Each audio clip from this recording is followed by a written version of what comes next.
Download ShareChat. ఏ భయము నాకు లేనే లేదుగా, నీవు తోడుండగా.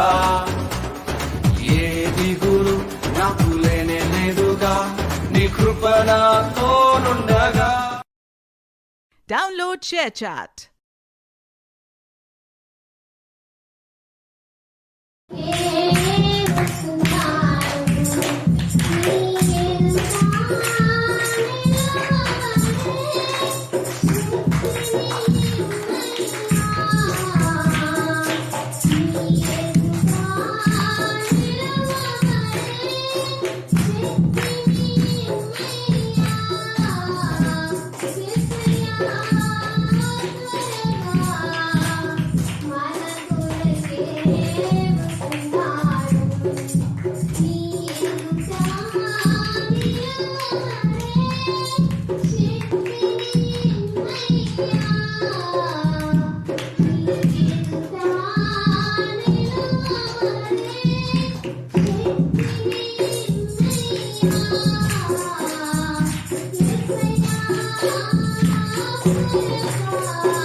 శాస్త్రులను నయోగ్యము చేతను ఆయనను ఎలాగో పట్టుకొని చంపుదు కానీ ఆయన్ని ఆలోచించుకొనిచుంది. కానీ ప్రజలలో అల్లరి కలుగునేమో అని పండుగలు వద్దని చెప్పుకునేది. ఆయన బెత్తనీయులోని కుష్ఠరోగైన సీమోని ఇంట భోజనము కూర్చుంటున్నప్పుడు ఒక స్త్రీ మిగిలిగల జమట మాసి అత్తరు బుడ్డి తీసి కొని వచ్చి ఆ అత్తరు బుడ్డి పగలగొట్టి అత్తరు ఆయన తల మీద పోషించారు. ఇది పరిశుద్ధ వాక్యం గురించి ఆశ్రయించింది. వాళ్ళని మీరు విడిపించాలని ప్రార్థిస్తున్నాం. దేవా బిడ్డలు ధైర్యం వస్తున్నందుకు స్తోత్రం. ప్రతి కొత్తకు ప్రతి బిడ్డకు రైట్ ఆన్సర్ ఇస్తున్నందుకు వర్ణాలు స్థుతులు స్తోత్రం చెల్లించుకుంటున్నాం. ఏమని ఏ విధానంలో మా తండ్రి స్కూల్ ఫస్ట్, క్లాస్ ఫస్ట్, మా తండ్రి డిస్ట్రిక్ట్ ఫస్ట్, స్టేట్ ఫస్ట్ మీరు ఇస్తున్నందుకు మీకు వర్ణాలు స్థుతులు స్తోత్రం చెల్లించుకుంటున్నాం. ఏమని ఏ విధానంలో మీరు ఆశీర్వదించాలో ఆ విధానంలో మీరు ఆశీర్వదించబోతుండగా బిడ్డలు మాత్రమే దేవా విశ్వాసంతో ఎదురు చూడడానికి, విశ్వాసంతో కనిపెట్టడానికి, విశ్వాసంతో ముందుకు సాగడానికి తండ్రి బిడ్డలు సిద్ధపరచమని ప్రార్థిస్తున్నాం. సహకరించిన ఉపాధ్యాయులను మీరు ఆశీర్వదించును గాక. దేవ మీకే స్తోత్రం, మీకే స్తోత్రం, మీకే స్తోత్రం, మీకే స్తోత్రం, మీకే స్తోత్రం. ఈ మధ్యాహ్న కాల సమయంలో మా ప్రభా ముఖ్యంగా పస్కా పండుగల గురించి మేము ధ్యానం చేసుకోబోతుండగా అది ఎంతో శ్రేష్టమైనది నా ప్రభ నా తండ్రి, మీకు ఇష్టమైనటువంటి పండుగ దేవా. మొదట నా ప్రభ నా తండ్రి ఇశ్రాయేలు మా తండ్రి మరి యొక్క ఐగుప్తు నుంచి విడుదల పొందిన తర్వాత వాళ్ళు మా ప్రభ ఆచరించిన ఈ పండుగ ఎంతో మా ప్రభ నా తండ్రి నీకు విప్పైన శ్వాస యాగమని మీరు సెలవిచ్చారు. ఈ మధ్యాహ్న కాల వాక్యమైన ప్రతి బిడ్డ జీవితం కూడా మీకు ఇంపైన సువాసన యాగంగా ఉండేలాగా మీ కృపాసాంతాన్ని ప్రార్థిస్తున్నాం. మా జీవితాల్లో మీ చేతిలోకి తీసుకొని మీకు మహిమకరంగా మీ చిత్తానుసారంగా మలుచుకోమని ప్రార్థిస్తున్నాం. ఎవరి జీవితం ఏ విధానంలో ఆస్వాదించబడాలో మీ చిత్తానుసారంగానే మీరు ఆస్వాదించమని ప్రార్థిస్తున్నాం. మా శక్తి, మా బలము, మా విశ్వాసం ఏది కాదు ప్రభు. దేవ ఆశీర్వదించు దేవుని వలననే నేను ఆస్వాదించబడుతున్నామనే విశ్వాసంతో జీవిత పరిణతి వరకు నేను హత్తుకొని ఆనుకొని దేవ నీలో చలించి ఫలించి ఉనికి కలిగి జీవించురావునా మీ కృపాస్థానం దాయించమని ప్రార్థిస్తున్నాం. ముఖ్యంగా నీ సన్నిధికి వచ్చే ప్రతి బిడ్డ తమ ప్రవర్తన సరిదిద్దుకొని దేవ నీకు మహిమకరమైన విధానంలో నేను ఆరాధించాలని, ఆరాధన ద్వారా నేను స్తుతించడం ద్వారా ఆశీర్వాదాలు పొందుకుంటామన్న నమ్మకంతో, విశ్వాసంతో, పరిశుద్ధ హృదయంతో ప్రవర్తన సరిచేస్తూ నీ మధ్యలోనికి రావడానికి మీ కృపాస్థానం. పస్కా పండుగ ఏంటి చెప్పండి? మళ్ళీ అందరూ చెప్పాలి. ఈ పస్కా పండుగ పాత నిబంధన కాలంలో అంటే యేసు ప్రభుల వారు చనిపోయే వరకు కూడా పాత నిబంధన నెరవేరుస్తూనే ఉన్నాడు ఆయన. అందుకే అంటాడు ఆయన, నేను లేఖనములను నెరవేర్చడానికే వచ్చాను కానీ లేఖనములను తృణీకరించడానికి రాలేదు అన్నారు. చాలా మంది తప్పుడు విధానంలో యేసయ్య పైన నేరారోపణ చేయడానికి నువ్వు మోసే ధర్మశాస్త్రంలో వ్యతిరేకంగా ఉన్నావు, దేవునికి వ్యతిరేకంగా ఉన్నావు, నువ్వు ధర్మశాస్త్రాన్ని అనుసరించడం లేదు అని ఏమేమో నెపాలు మొక్కుతారు. అయితే యేసయ్య అంటాడు, నేను ఏ తండ్రి అయిన దేవునికి విరోధంగా లేను, మోషేకు విరోధంగా లేను, లేఖనానికి విరోధంగా లేను. లేఖనం నెరవేర్చడం కోసమే నేను వచ్చాను. లేఖనంలో నా గురించి ఏం చెప్పబడిందో అది నెరవేర్చడం కోసమే వచ్చాను అన్నాడు. ఇక్కడ మనం పస్కా పండుగ అనగా పులియని రొట్టెల పండుగ అని ఇక్కడనే రాయబడింది. అయితే యేసు ప్రభువు వారు ఎప్పుడు ఈ పండుగను ఆచరించారు అంటే ఈ యొక్క మార్కు సువార్త 14వ అధ్యాయం ప్రకారము పస్కా పండుగ 2 దినాలకు పిమ్మట అంటే 2 దినాలు అయిన తర్వాత పస్కా వస్తుంది. ఆ టైంలో ఇక్కడ వస్తున్నాడు. 2 దినములు అయిన పిమ్మట పస్కా పండుగ అనగా పులియని రొట్టెల పండుగ వచ్చెను. అప్పుడు ప్రధాన యాజకులను శాస్త్రులను మాయోపాయం చేత ఆయన ఎలాగో పట్టుకొని చంపునుమా అని ఆలోచించుకొని చూడేది. ప్రజలలో అల్లరి కలుగునేమో అని పండుగలో వద్దని చెప్పుకోలేదు. ఎంత దుష్ట ఆలోచన చెప్పి చూడండి. ప్రజలకు భయపడి మన వాళ్ళు కూడా చాలా మంది సంఘంలో ఒకటి, బయట ఒకటి, ఇంట్లో ఒకటి, వీధిలో ఒకటి, తర్వాత బజార్లో ఒకటి మాట్లాడుతున్నారు. ఇక్కడ ఒకటి, అక్కడ ఒకటి మాట్లాడతారు. మళ్ళా మేము అలాగా లేవు, మేము ఇలా చెప్పలేదు, అది అబద్ధం. ఇక్కడ మీరు కూడా ప్రజలకు భయపడి చంపాలనే అనుకున్నారు. ఒకవేళ తెలిసిన వాళ్ళకి ఏం చేసేసి చంపాలనుకున్నారు అన్నారనుకో, మేము ఎప్పుడు అనుకున్నాం అనుకుంటే చంపేస్తుంటాం కదా, చంపలేదు కదా. మళ్ళీ వెంటనే మాటలు చెప్పాడు, చంపాలని అనుకుంటే ఎందుకు మేము ఖచ్చితంగా చంపుతాం, మేము అసలు అనుకోలేదు. ఇంకా ఎన్ని మాటలు అన్ని మాట్లాడారు. మాయోపాయం చేద్దామే, అందుకే కదా రాయబడి. వాళ్ళు అనుకుంటారు, మళ్ళా మాటలు తిమ్మిని బమ్మిని తిమ్మిని చేస్తారు. ఈ మధ్య ఈ మాట నాకు చాలా మంది అన్నారు, అక్క వాళ్ళు తిమ్మిని బమ్మి చేస్తారు, బమ్మిని తిమ్మి చేస్తారు అంట. అంటే ఇక్కడ చేయొచ్చు, ఆడ సాగులు ఏం చెప్తున్నాయి. ఇక్కడ సాగొచ్చు, పరలోకంలో సాగు అవన్నీ. పరలోకంలో ఎవడు నరకానికి చూడంటే వాడు నరకానికే, వాడు అక్కడ పశ్చాత్తాపన్నా కూడా దానికి క్షమాపణ లేదు. ఇక్కడ కూడా యేసయ్య పస్కా అంటే మొదట అసలు యేసు ప్రభువు వారు బలి పశువుగా మారింది ఎక్కడ చెప్పండి? యేసు ప్రభువు, ఇది పస్కా అంటే బలి పశువు గురించే. యేసయ్య పస్కా బలి పశువుని ఏ విధంగా బలి ఇవ్వబోతారో అలాగా యేసయ్యను బలి పశువుగా చేస్తారు, బలి పశువుగా చేయబడతాడు ఆయన. మరి అయితే ఇక్కడ దానికంటే ముందే ఆయన బలి పశువుగా మారాడు. ఎక్కడ? చెప్పాను కదా, ఆది కాండంలోనే. ఆది కాండంలో అక్కడ ఏమై ఉంది అంటే వాళ్ళ యొక్క పాపాన్ని కప్పడానికి ఒక గొర్రెను వధించాడు. గొర్రెను వధించడమే పస్కా అంటే వధ గొర్రె. అక్కడ గొర్రెను వధించి దాని యొక్క చర్మాన్ని చక్కాలుగా చేసి ఆయన సర్వశక్తిమంతుడు. కుటుంబిషన్ నేర్పింది దేవుడే, గొర్రెను వధించేది నేర్పింది దేవుడే, ఆయన చర్మాలతో చక్కలు తయారు చేసింది కూడా దేవుడే జ్ఞానం ఇస్తారు. వాళ్ళకు చర్మాలు చక్కాలు తొలగించాలని మన లేఖన భాగంలో ఉంది. కాబట్టి ఆది కాండము మీరు 3వ అధ్యాయం చివరిన చూస్తే అక్కడనే ఈ యొక్క గొర్రె వధగొర్రెగా మారింది. తర్వాత ఇస్సాకు చనిపోవడానికి ప్రతిగా అక్కడ బతగొరే అంటే ఇన్నిసార్లు ఆయన వధించబడినాడు అనేది కాదు, మొదట అదే బతగొరేనే మనం చెప్పాలనుకుంటే విడుదల విమోచన అనేది మనకి ఇక్కడ తెలియబడుతుంది. మనుష్యాకారంలో వచ్చి ఒక పశువుని ఎలా వధిస్తారో అలాగా మానవాకారంలో వచ్చి ఇప్పుడు ఇదంతా మొదట అక్కడ గొర్రె వధింపబడిందంటే తన ప్రియ కుమార్ని నలగొట్టాడు, చావు మట్టుకు తీసుకువెళ్ళాడు. ఇస్సాకు బదులుగా తన కుమార్ని కూడా అక్కడ వధించాడు అన్నదానికి గొర్రెగా మారాడు. ఇక్కడ గొర్రె కదా వాళ్ళని వధించి ఏమో పెద్ద అది చేస్తున్నా పాప పరిహారం అవుతుంది అనుకుంటున్నాడని ఈ యొక్క గొర్రెలు వాళ్ళ పాపానికి గొర్రెల ప్రాయశ్చిత్తం చేస్తుంది అని అందరు అంటుంటే అందరేంది ఈ అపవాదం ముందుకు ఏం చేస్తారు వాడే. ఈ యొక్క రక్తం ద్వారా పాప క్షమాపణ అని తండ్రి అనే దేవుడు ఒక నిబంధన పెడితే వీడు ఒకటే సంగడం గుణం పెట్టాడు. మానవుల పాపానికి ఈ నిర్దోషమైన గొర్రెలు ఏంటి వధించేది?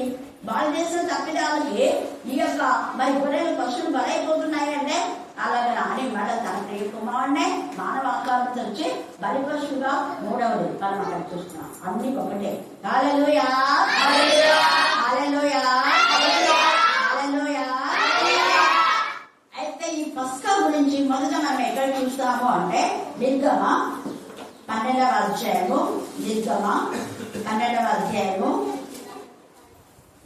7వ వచనం చదవండి.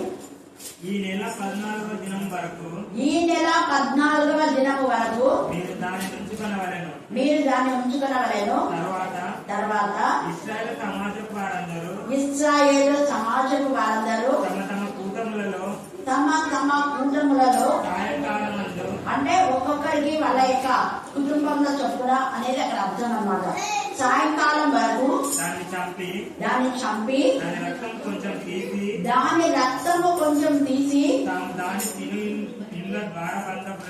చూడండి ఎంత తేడా ఇక్కడ. మీరు ఈ 12 అయ్యిందో మీరు చదవండి, ఒక 10 సార్లు కానీ చదవండి.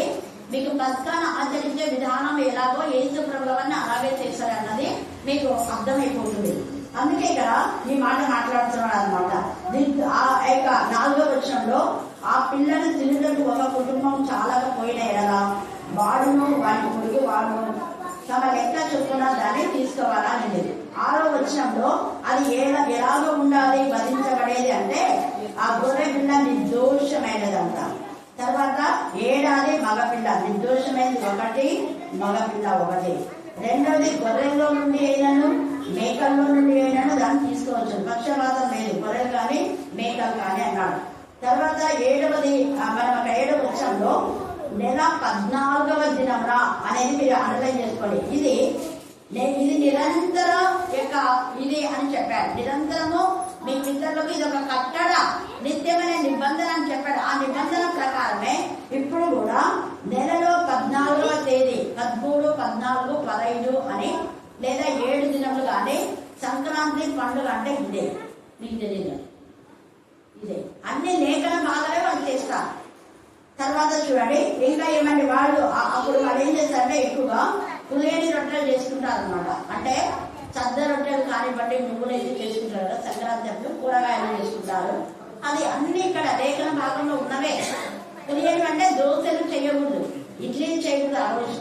ఇవన్నీ పులిసిన వాటితో పండుగ చేయకూడదు. పులియని రొట్టెల పండుగ అంటే పులియకుండా ఉండేది జొన్న రొట్టె కానీ సజ్జ రొట్టె కానీ గోధుమలు కానీ. అప్పుడు గోధుమలు ఉండే, ఇప్పుడు మనం కొంతమంది సజ్జలు చేస్తున్నాం. చాలా మంది కూడా సజ్జలు నువ్వులే చేస్తూ ఉంటారు. నిర్దోషమైన 7 ఏడాది మగపిల్లను తీసుకునవలను, గొర్రెల్లో నుండి అయినను మేకల్లో నుండి దాన్ని తీసుకునవచ్చును. ఈ నెల 14వ దినము వరకు మీరు దాన్ని ఉంచుకునవలను. అంటే అది అలాగే ఉండాలి. ఉండి తరువాత ఇశ్రాయేలు సమాజపు వారందరూ తమ తమ కుటుంబములలో సాయంకాలం మందు 14 రోజులు దాన్ని ఏం చేయాలంటే మేపాలి. హల్లెలూయా హల్లెలూయా హల్లెలూయా. నెల 14వ దినం పైన మనం చూస్తే నెల మొదటి దినంలో అనింది. ఇక్కడ నెలలో 2వ వచనంలో ఈ నెలలో మీకు మొదటి దినం, ఇది మీకు సంవత్సరంలో మొదటి నెల. 1వ నెల 1వ దినం తీసుకోవాలి. కానీ 14 రోజులు దాన్ని ఏం చేయాలి అంటే దాన్ని మేపాలి. ఆ తర్వాత ఏం చేయాలి అంటే సాయంత్రం వేళ హల్లెలూయా హల్లెలూయా. ఈ పస్కాను ఆచరించవలసిన విధానం సాయం వేళనే. సాయం సమయము నైవేద్యము దేవునికి సాయం వేళ ప్రార్థనలు, పనులు చాలా మంది రాకపోయినా సాయం వేళ ప్రార్థనలు పల్లెటూరులో ఉంటాయి. పల్లెటూరులో అప్పట్లో సండే ఉండేది కాదు. నేను చెన్నగుండలో చేసేటప్పుడు సండే అక్కడ మధ్యాహ్నం ఉండేది కాదు, సాయంత్రం రాత్రి మాత్రమే ఉండేది. నేను వెళ్ళిన తర్వాత మీరు పనులకు వెళ్ళలేరా అని కొంచెం బాగా గద్దించి చెప్పినప్పుడు నేను పగలు వచ్చి మీకు వాక్యం చెప్తాను, మరి ఎంతమంది మీరు పగలు వస్తారో చేతులు ఎత్తానంటే 5 మంది ఎత్తినారు. దేవునికి స్తోత్రం. అయితే 50 మంది పైకి వచ్చినారు. మొదట పగలు అక్కడ పెట్టింది. అయితే చంద్రగూడలో నేను అక్కడ టీచర్గా చేస్తున్నా, అక్కడనే ఇల్లు తీసుకొని ఉన్నా. అప్పుడు అక్కడ వాళ్ళు నిజంగా ఎంత ఇదిగా, చాలా పల్లెటూరులో ఇప్పటికి కూడా పగలు ఉండదు, రాత్రి మాత్రమే చెప్తూ ఉంటారు. కానీ ఎందుకు ఇలాగా అంటే అప్పుడు అందరూ కలుస్తారని ఒకటి, తర్వాత పాత నిబంధనలు పాటించే విధానంలో కూడా రెండవది. సాయంకాలపు ప్రార్థన దేవుడికి చాలా చాలా ఇష్టము అనే విధానంలో కూడా వాళ్ళు అలా, అందుకనే ఇక్కడ కూడా సాయం వేళ అనే మాట ఇక్కడ మనం చూస్తున్నాం. తర్వాత ఏమంటున్నాడు, సాయంకాలం అందు దాన్ని చంపి దాని రక్తం కొంచెం తీసి తాము దాని తిను ఇళ్ళ ద్వార బంధకు 2 నిలువు కమ్ముల మీదను పైకమ్మి మీదను చల్లి ఆ రాత్రే వారు అగ్ని చేత కాల్చబడినది. నీళ్ళేసి చేయకూడదు, అగ్ని చేతనే కాల్చాలి. అగ్ని చేత కాల్చబడిన ఆ మాంసమును పొంగని రొట్టెలను తినవలేను, చేదు కూరలతో దాన్ని తినవలేను. కాబట్టి ఇది చంపేటప్పుడు దీనికి కూడా చేదు కూరలను తినిపిస్తారు. అలాగే యేసుక్రీస్తు ప్రభుల వారి సిలువలో దాహమైంది అన్నప్పుడు అక్కడ హిస్సోపు కొడకతో ముంచిన చేదును ఆయనకి ఏం చేశారు, తాగించారు. హల్లెలూయా, హల్లెలూయా. చేదు కూరలతో ఎందుకు తింటారంటే చేదు అన్నది ఎంత బాధాకరంగా ఉండదు, పాపం అన్నది అంత భయంకరంగా ఉంటది. దాని వలన మనకు భయంకరమైన శిక్ష వస్తుంది అని చెప్పడానికి చేదు కూరలు చాలా మంది ఎవరు తినరు. అలాగా దేవుడు కూడా పాపం చేసిన వాడిని విసర్జిస్తాడు అని చేదు మనం నోట్లో వేస్తే ఎలా ఉమ్మి వేస్తామో అలాగా విషపూరితమైన దాన్ని ఎవరు తినరు. పాపం అనేది ఒక విషం లాంటిది అనేది, పాపం అనేది విషం లాగా మనిషి ఎలా చంపివేస్తే నీ పాపం కూడా నేను చంపుతాను దానికి ఒక గుర్తు. కాబట్టి అలాగా వాళ్ళు చేతులతో దాన్ని తినాలంట. ఇది అంటే ఆచరించవలసిన విధం తినే విధానం కూడా ఉంది. ఇక్కడ ఎప్పుడు తినాలో అని ఉంది, ఎలా తినాలని ఉంది. తినే విధానంలో వీళ్ళు ఆచరించవలసిన ఇంకా పద్ధతులు చాలా ఉన్నాయి. దాని తలను, దాని కాళ్లను, దాని ఆంతరులను అగ్నితో కలిసి దాన్ని తినవలేను. దానిలో ఉడికి ఉడకనిదైనను నీళ్లతో వండినదైనను తినకూడదు. కాల్చేటప్పుడు అగ్నితో కాల్చేటప్పుడు ఏదైనా పచ్చి ఉంటే దాన్ని తినకూడదు, మళ్ళీ దాన్ని కాల్చాల్సిందే. కాల్చిన తర్వాతనే దాన్ని తినాలంట. తర్వాత ఏదైనా మిగిలిందనుకో ఉదయం వరకు అది ఉండకూడదు. మిగిలింది ఏదైనా ఉంటే మళ్ళీ దాన్ని అగ్నిలో కాల్చారు. అయితే వీళ్ళు ఇస్రాయేలు తినేటటువంటి పద్ధతి ఇక్కడ మాట్లాడుతున్నాం. ఏంటి ఆ పద్ధతి అంటే 11వ వచనంలో, మీరు దానిని తినవలసిన విధం ఏదనగా మీ నడుము కట్టుకొని. ఒకటి ఏం చేయాలంట, నడుము కట్టుకొని. సేమ్ ఇదే పాత నిబంధన కొట్టివేయడానికి రాలేదు, కొత్త నిబంధనలో ఇవన్నీ నెరవేర్పాయి. నడుము కట్టుకొని అంటే ఏసయ్య నడుముకు తప్పలు కట్టుకొని వాళ్ళకి ఏం చేశారు, పండించారు కదా, అది నడుము కట్టుకొని ఆయన తన యొక్క తల రుమాలు తీసుకొని నడుము కట్టుకొని వాళ్ళకు పాదాలు కడిగాను అనే మాట మనం చూస్తాం. వాళ్ళ పాదాలు కడగడానికి ఆయన నడుము కట్టుకున్నారు. ఇంకా నడుము కట్టుకునేది పని చేసే వాళ్ళు చాలా మంది నడుముకు టవల్ కట్టుకుంటారు కదా, అది కూడా. అలాగే ఆడవాళ్ళు అయితే కొమ్ముని లాగా నడుముకు చుట్టేసుకుంటారు. అంటే నడికట్టు, దాన్ని సత్యం అనే దట్టి అంటారు. అదే కొత్త నిబంధనలో మీ యొక్క సత్యమైన దట్టిని మీరు కట్టుకొని అనే మాట రాయండి. హల్లెలూయా. ఇంకా అప్పుడు నడుము కట్టుకున్నది అది ఇప్పటికీ కూడా ఫారినర్స్ ఎక్కువగా, మన వాళ్ళు తక్కువ కానీ ఫారినర్స్ ఎక్కువగా బెల్ట్ యూజ్ చేస్తారు. బెల్ట్ లేని ఎవ్వరు బయటికి రాదు. చిన్న పిల్లలు, పెద్ద పిల్లలు అందరూ ఖచ్చితంగా బెల్ట్ యూజ్ చేస్తారు. అయితే మన ప్రాంతంలో వాళ్ళు మూడతాడు యూజ్ చేయొచ్చు మేబీ, అయితే ఇక్కడ బెల్ట్ వాళ్ళు వాడతారు. మీ చెప్పులు తొడుక్కొని, ఇది అన్నదం చేసుకొని, పరిశుద్ధమైంది, దేవుడికి ఇష్టమైంది, ఎంతో పవిత్రమైంది. కానీ ఆ పస్కానే దేవుడు ఏం చెప్పాడు, చెప్పులు తొడుక్కోమన్నాడు. తీసేయమన్నాడా? చెప్పండి, తీసేయమన్నాడా? అందరూ చెప్పారా?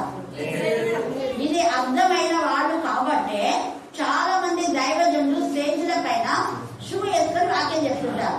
మనలో అవివేకం తెలియకుండా ఎంత గర్వంతుడు షుబ్బుడు వేసుకొని ఎట్లా వాక్యం చెప్తున్నారు అంటుంటారు. వాక్యం సరిగ్గా తెలియని వాళ్ళకు సగమే అని ఉంటారు. ఇంకా సగం తెలియని వాళ్ళు ముసుగేసుకుండా చెప్తున్నారే అంటాడు. మొదటి కొరింథీయులో వెంట్రుకలే స్త్రీకి ముసుగ్గా ఉన్నాయి అని కూడా రాయబడింది. నీకు ఇష్టమైతే నువ్వు వేసుకో, బట్ ఏది వాళ్ళ గురించి మాట్లాడకూడదు, వేసుకొని వాళ్ళ గురించి మాట్లాడకూడదు. వాళ్ళకి ఏం తెలుసు అంటే వెంట్రుకలే దేవుడు నాకు ముసుగ్గా ఇచ్చాడు కాబట్టి ప్రభావ నా తల వెంట్రుకలు బట్టి నేను శుద్ధిస్తున్నానని వాళ్ళు శుద్ధించి వాళ్ళు అలాగనే వాక్యం చెప్తారు, అలాగనే ప్రార్థన చేస్తారు, అలాగనే పాడతారు. అది తెలియని వాళ్ళు ముసుగు వేసుకుంటారు. ముసుగు వేసుకుని ముసుగులో అట్లా ఇట్లా కళ్ళు తిప్పి నిజమయ్యేది, ముసుగు వేసుకునేది నిజమయ్యేది మనం చేసేది. ఎందుకంటే ముసుగులో ఏం చేసేది ఎవరు చెప్పండి, అందుకు ముసుగు వేసుకుంటారు కొంతమంది అందుకోసం ముసుగు వేసుకుంటారు. ఒకవేళ ఘనత నిజం వేసుకుంటే ఘనత అంటేనే వెంట్రుకలు. అక్కడ మొదటి కొరింథీయులో తేజగా రాయబడింది. 11వ అధ్యాయం తర్వాత చదువుకోండి. తేజగా 15 వచనంలో రాయబడింది, స్త్రీకి తల వెంట్రుకలు బయట చెంగుగా ఉన్నాయి, అది ఘనత అని రాయబడింది. స్త్రీలో వెంట్రుకలు పెంచుకుంటే అది ఘనత. హల్లెలూయా. ముసుగేసుకుంటే ఘనత కాదు, పెంచుకుంటే ఘనత. చాలా మంది బాబియేలు చేసుకుంటుంటే స్టైల్ కోసం చేసుకుంటుంటే అలాగ రాసేసాడు పౌలు. కాబట్టి ఇక్కడ చెప్పులు తొడుక్కొని అంటాడు. అక్కడనేమో నిర్గమం 3వ అధ్యాయంలో మోషేని ఏం చెప్పినాడు, చెప్పులు తీసేయమన్నాడు కదా. ఇంకా అదొక్కటే తెలుసు వాళ్ళు.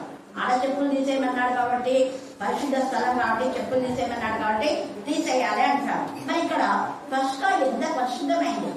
ఆ పస్కా ఆచరించేటప్పుడు చెప్పులు తొడుక్కునే అంట. ఎందుకు ఈ చెప్పులు అంటే మనం ఎఫ్ఎస్సి 6లో మళ్ళీ ఇదే లేఖన భాగాన్ని ఎఫ్ఎస్సి 6లో ఇస్తాడు. సత్యమైన దట్టి కట్టుకుని అంటాడు, అక్కడ మీ పాదములకు సమాధానం అనే సువార్త వలన సిద్ధ మనస్సు అనే చూడు. హల్లెలూయా. హల్లెలూయా. అంటే నువ్వు చెప్పులు వేసుకున్నావా అది కాదు ముఖ్యం. నీకు దేవుని వాక్యం ప్రకటించాలని మనసు ఉందా? ఒకవేళ ప్రకటించాలి సమాధానంతో ప్రకటిస్తున్నావా? సమాధానంతో వాక్యం ప్రకటిస్తున్నావా? అసమాధానంతో ప్రకటిస్తున్నావా? సమాధానము అంటే అర్థమైంది, అందరితో సమాధానం అనే మాట అర్థమైంది అంటే నువ్వు వాక్యం చెప్పాలి, వేరే వాళ్ళు వాక్యం చెప్పాలి, నువ్వు పాడాలి, వేరే వాళ్ళు పాడాలి. అంటే ఆ యొక్క సమాజంలో ఉన్న వాళ్ళంతా చెప్పాలనుకుంటారు. మందిరానికి వెళ్ళేవాడు పరిశుద్ధంగానే వెళ్ళాలి, వాళ్ళందరూ పార్టిసిపేట్ చేయాలి. ఇక్కడ అందరూ ఉంది, ఒకరు అందరూ.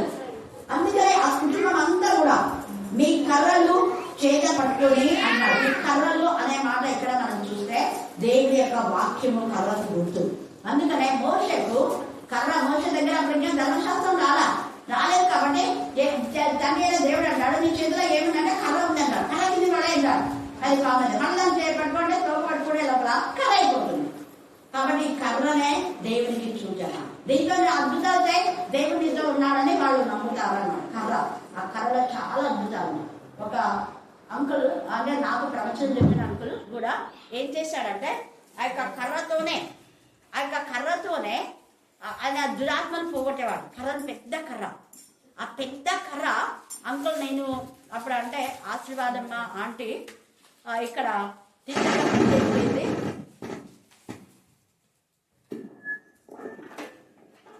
ఇక్కడ టీచర్కు పనిచేసిపోయినటువంటి ఆశీర్వాదమ్మ ఆంటీ కూడా వాళ్ళ ఆ యొక్క డైవర్షన్ దగ్గరికి తీసుకువెళ్ళింది నన్ను. నేను అన్నా వద్దులే ఆంటీ, నేను రాను అసలు, మీరే వెళ్ళండి అన్నా. అయినా కూడా లేదు, నేను ఇంకా దేవుడు ఆశీర్వదిస్తాడు. ఆ అంకుల్ నేనెవరో ఆయనకు తెలియకుండా అర్థంతో చెప్పాడంట, మీ అన్న కూతురు ఉంది, దేవుడు ఆమెను అభిషేకించాలని ఇష్టపడుతున్నాడు, ఆమె అనేక జనములకు సాక్షిగా ఉండడానికి దేవుడు ఏర్పాటు చేస్తున్నాడు కాబట్టి ఆమెతో నేను ఒకసారి ప్రార్థన చేయించుకొని మా ఇంటికి తీసుకురా అన్నా అంట. చూడండి. హల్లెలూయా. ఆయన ఎవరు అంటే నాగిరెడ్డి తాత అంటారు. చాలా మందికి తెలుసు, చనిపోయారు ఇప్పుడు. వాళ్ళ కొడుకు మళ్ళీ పాస్టర్ గా ఉన్నారు, వాళ్ళ ఫ్యామిలీ అంతా మార్చబడింది. నాగిరెడ్డి తాత వాళ్ళకు 3 రూమ్లు అంటే పెద్ద హాల్, బయట మాత్రమే ఎవరు వచ్చినా బయట మాత్రమే కూర్చోవాలి. మధ్య హాల్ కాకుండా ఇంకోటి పక్కన ప్రే హాల్ ఉంది, ఆ రూమ్ లోకి ఎవరిని తీసుకువెళ్ళాలంట తాత. నాకు తెలీదు. అప్పుడు వెంటనే ఇక్కడ నాకు నేనెవరు కూడా తెలియక మేము అనౌన్స్ ఏం చేయలేదు, నేను ఫలానా అని ఏం చెప్పలేదు. అత్తమ్మ ముందు పోయింది, నేను చెప్పలేదుస్తున్నా, కొంచెం ఆలస్యం అయిపోయింది నాకు. అంటే నేను వెళ్ళాలా వద్దని ముందు ప్రారంభం చేసిన. అప్పటికే హోలీ స్పిరిట్ రిసీవ్ నేను 82లో పరిశుద్ధ ఆత్మతో శక్తితో నేను నింపబడ్డాను. 85లో ఇది జరిగింది. అప్పుడు నేను వెళ్ళాలా వద్దా అని అనుకుంటూ ప్రార్థన చేసుకుంటున్నా. ఒక నిమిషం ఆమె ముందు పోయిన తర్వాత ఇంకొక 2 పోయిన తర్వాత నేను పోయి ఒక పక్క కూర్చుంటాను కదా, అంకుల్ నేను ఎవరో తెలియకుండానే అక్కడ కూర్చుని చూడు, ఆ పాప ఆ పాపకి ఇవ్వండి, నేను టీచర్ అని కూడా తెలియదు, అప్పటికే టీచర్ పనిచేస్తున్నాను. కానీ వాళ్ళకి చిన్న అమ్మాయిలా కనపడ్డాను. ఆ అమ్మాయికి ఇవ్వండి, వాక్యం చదువుతుంది అన్నాను. అంటే నేను వెంటనే ఏం చదవాలి అంకుల్ అన్నా. నీకు ఏది దేవుడు ప్రేరేపణ వస్తే అది చదువు అన్నాడు. నాకేం ఫలానా అని ఏం చెప్పాల, దేవుడికి ఏది ప్రేరేపణ వస్తే అది చదువు అన్నాడు. వెంటనే నేను నా యొక్క ధ్యాన వాక్యం నాకు అప్పటి నుంచి నేను వరుస క్రమంలో చిన్నప్పటి నుంచి కూడా ఎక్కడ చదవలేము. మా అమ్మ నాన్న వరుస క్రమంలో చదవడం నాకు నేర్పించాడు. అప్పటికి నాకు లూకా 4వ అధ్యాయం 18వ వచనం చదివాను. వెంటనే అంకుల్ అన్నాడు, ఈమె దేవుని చేత ఏర్పరచబడింది అని. మా ఆశీర్వాదం మా టీచర్ వచ్చినారా అన్నాడు. అత్తమ్మ చెయ్యెత్తింది.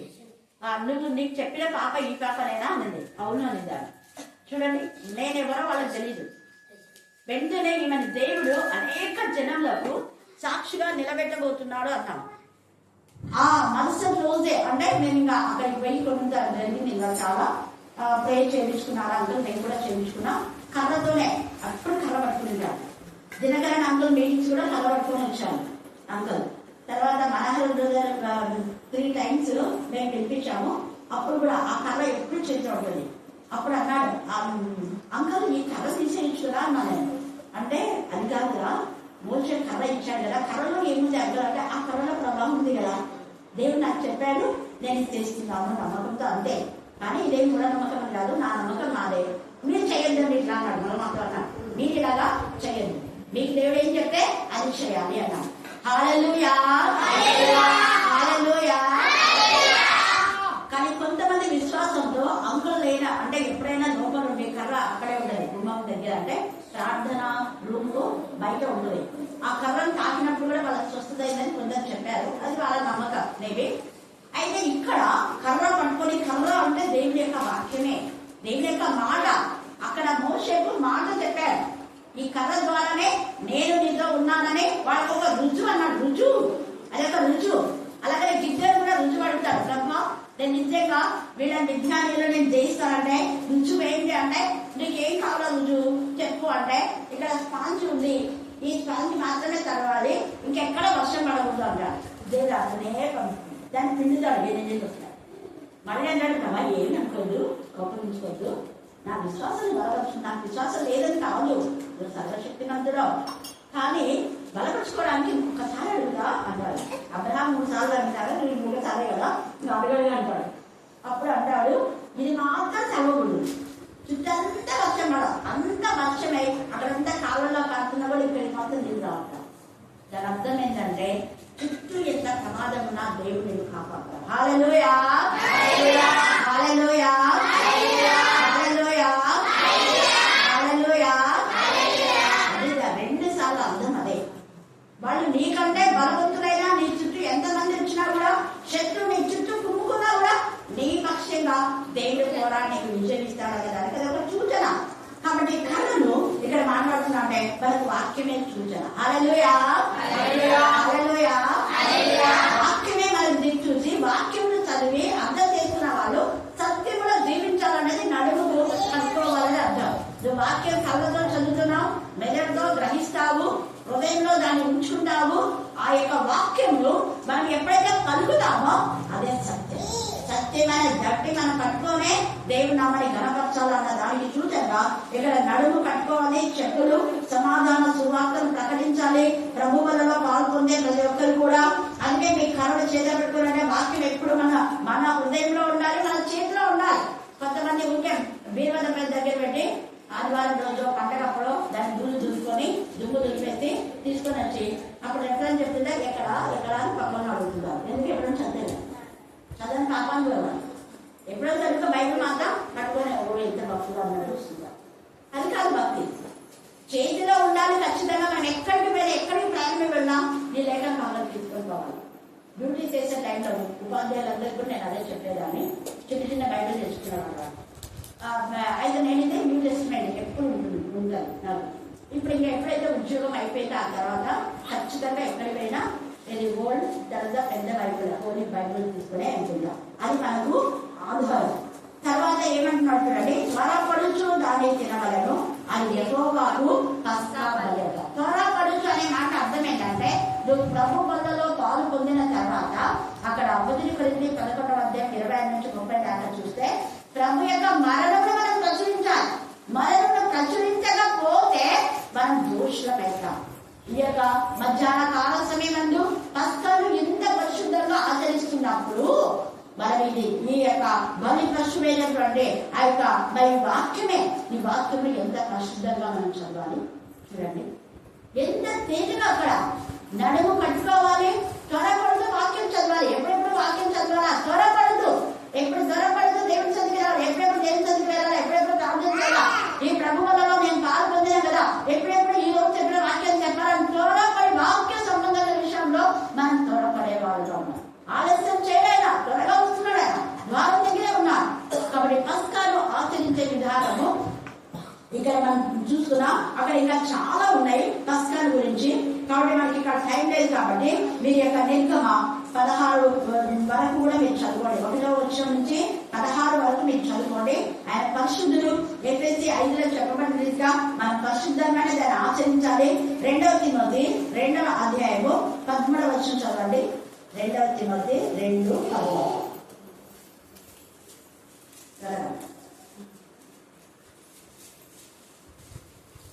2వ తిమోతి 2వ వచనం. మనము నమ్మతగని వారమైనను అది ఆయన నమ్మతగిన వాడు. ఆయన నమ్మతగిన వాడని నువ్వు దేవుడి వాక్యం చదివితే, అంటే త్వరపడి దేవుడు చదివితే త్వరగా నాకు బ్లెస్సింగ్స్ వస్తాయి, త్వరగా మా జీవితం సెట్ చేస్తాయి, త్వరగా ఉద్యోగం వస్తుంది, త్వరగా ఇంకా ప్రతిదీ ఏదైనా నువ్వు ముందు త్వరగా దేవుడికి ఆ సమయం ఇస్తే, మొదట ఆయన రాజ్యంలో ఆయన నీతిని వెతుకునే రాయబడింది. అది చేస్తే మనకు కూడా ఆ బ్లెస్సింగ్స్ మనకు వస్తాయి. కాబట్టి ఈ మాట కూడా మీరు కంఠం చేసుకోండి. 4వ అధ్యాయము 2వ తిమోతి 5:7 వచనాలు. అయితే నువ్వు అన్ని విషయంలో మితంగా ఉండుము. అన్ని విషయంలో మితంగా అన్నాడు. అంటే వాక్యం సంబంధం కాకుండా మిగతా విషయాల్లో అన్ని విషయంలో మితంగా ఉండుము, శ్రమపడుము, సువార్తికుని పని చేయము, నీ పరిచర్యను సంపూర్ణంగా ఇది అన్నదాన్ని చేసుకొని కండ చేయండి. ప్రతి సేవకునికి 10 కాసులకు ఎవరైనా కూడా విషయంలో కూడా మీరు మాట చెప్పాలి. దేవుడు ఊరికే గాలికి వాక్య పరిచయం చేయమని చెప్పలేదు, లేదా ఏదో డబ్బులు ఇస్తారని చెప్పలేదు. నువ్వు శ్రమ పడాలి. ఏంటో శ్రమ? ఎవరెవరు దేవుడికి విరోధంగా ఉన్నారో ప్రతి ఇంటికి వెళ్ళి చూడాలి. ఆ ప్రాంతం ఆ భూమి నీకు ఇచ్చినప్పుడు ఆ భూమిలో ఎంతమంది విరోధున్నారో వాళ్ళని గద్దించాలి, బుద్ధి చెప్పాలి, సరిదిద్దాలి. వాళ్ళు చెప్పినా వినకపోతే వాళ్ళ పాపం వాళ్ళనే పట్టుకుంటారు. మనకు సంబంధంగా మనం చెప్పామా లేదా దేవుడు అడుగుతారు. వాళ్ళు ఏమో అంటారు, మౌనంగా ఉండడం కాదు. ఇర్మియా గురించి మనం చూసుకున్నాం కదా. ఇర్మియా 40వ అధ్యాయం వరకు కూడా ఎంతమందికి చెప్పాడు, ఎంతమంది బాధ పెట్టారు, కొట్టారు, ఆయనను బురదలో వేశారు, అయినా కూడా చెప్పారు. కానీ ఎవరెవరైతే హాని చేస్తారో ఇర్మియాకు వాళ్ళందరూ నాశనం అయిపోయినారు. ఇర్మియా మాత్రం క్షేమంగా, ఇర్మియాకు అన్నిలు బహుమానం ఇచ్చి గద్దెమిచ్చి ఆయన క్షేమంగా వచ్చారు. హల్లెలూయా, హల్లెలూయా, హల్లెలూయా.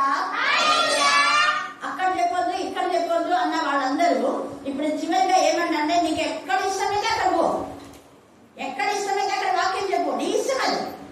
ఈ దేశంలో దీనికి అప్పగించాం. రాత్రి అదే చాలా మంది సంతోషపడ్డారు. సరైన ఆన్సర్ వచ్చింది అన్నారు రాత్రి. హల్లెలూయా, హల్లెలూయా. ఇర్మియా ఒక అన్ని రాజు అంటాడు, నీకు ఆటంకం ఏమీ లేదు, నువ్వు ఏదైతే చెప్పావో అది జరిగింది.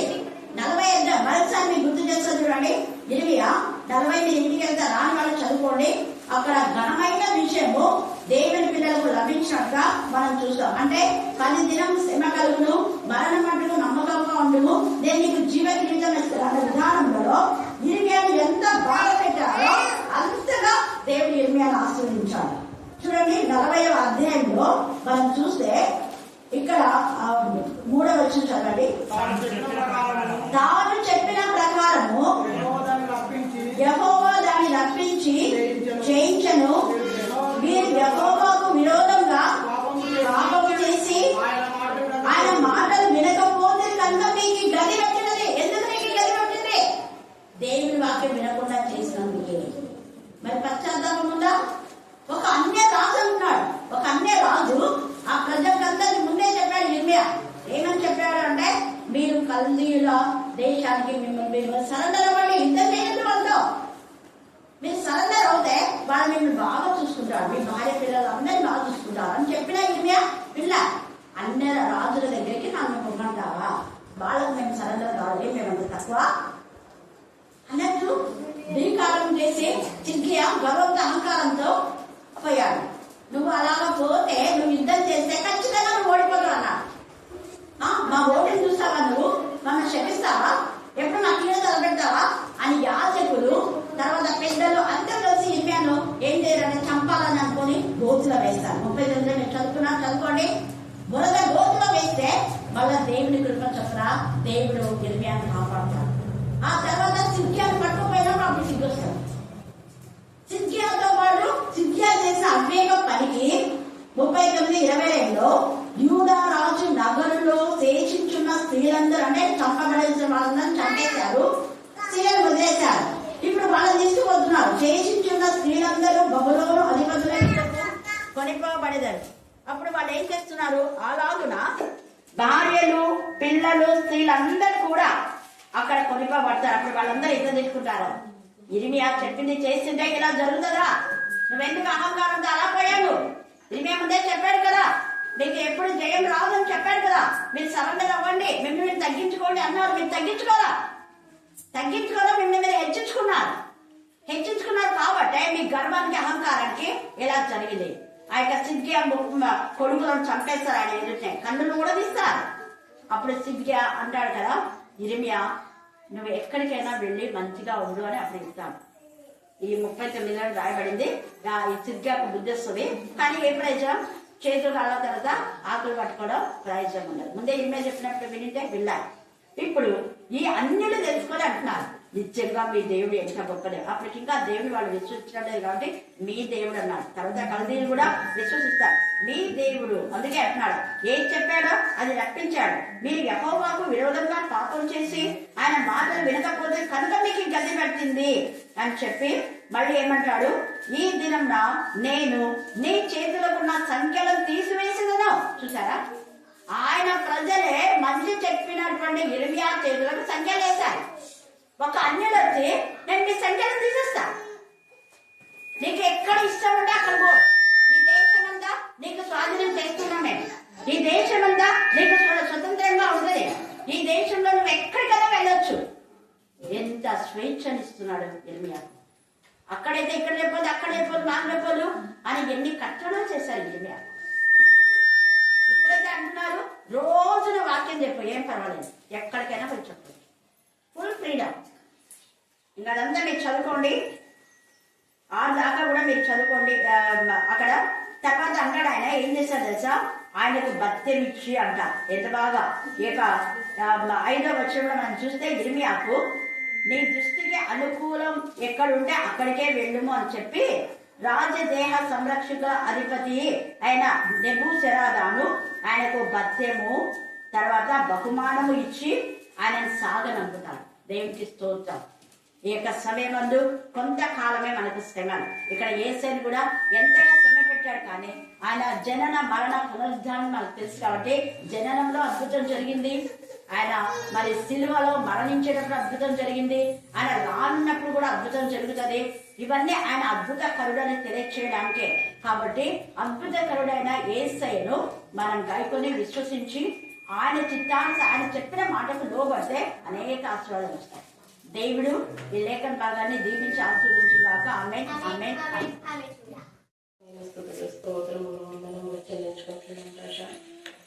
వాళ్ళ బిడ్డలు ప్రభావ నీ చేత పట్టుకొని నీ సన్నిధానానికి నడిపించుకుంటున్న విధానాన్ని బట్టి నీకు అనేకమైన వందనములు, స్తుతులు, స్తోత్రములు నా తండ్రి ప్రభా. లోకమాలిన్యమంట కొన్నాను ప్రభా.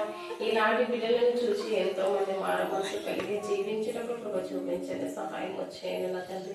ప్రతి ఒక్కరు నా ప్రభా నీ సువార్తను నా ప్రభా విచారణ చేయడానికి నా ప్రభా కృప చూపించండి, నేను సహాయం వచ్చేయండి నా తండ్రి. కనికరించండి నా ప్రభా, కృప చూపించి సహాయం చేయండి మా కొరకు నా తండ్రి. పసుకబలని నా తండ్రి వధింపబడిన దేవానికి స్తుతులు, స్తోత్రములు, స్తోత్రములు, స్తోత్రములు నా తండ్రి. నీ యొక్క రక్షణ భాగ్యము మా కుటుంబాలకు వెళ్ళా నా తండ్రి దయచేయండి నా ప్రభావ. మీకు స్తోత్రాలు, వందనములు చెల్లించుకుంటున్నాం రాజా. మీరు ఆ బిడ్డ పట్ల మీరు ఉండి నా ఇచ్చిన ఆరోగ్యం బట్టి ఆయుష్ను బట్టి అనేకమైన వందనములు స్తుతులు స్తోత్రములు చెల్లించుకుంటున్నాం నా తండ్రి. ఎంతో మంది కొరకు ప్రయాసపడి ప్రార్థన విన్నపములు చేస్తున్నారు నా ప్రభా. అవునా తండ్రి, అనేక కార్యములు మీరు జరిగిస్తున్న దేవానికి స్తోత్రములు వందనములు చెల్లించుకుంటున్నాం నా తండ్రి. అవునా తండ్రి, ఇంకా నా తండ్రి పరిచయాన్ని ఇంకా ముందుకు నడిపించండి నా ప్రభా. చిన్న మందగా ఉన్న నా తండ్రి మందరు నా ప్రభా ఏ శ్రేష్టమైన నామంలో ప్రార్థించి గెలుస్తున్నాం తండ్రి.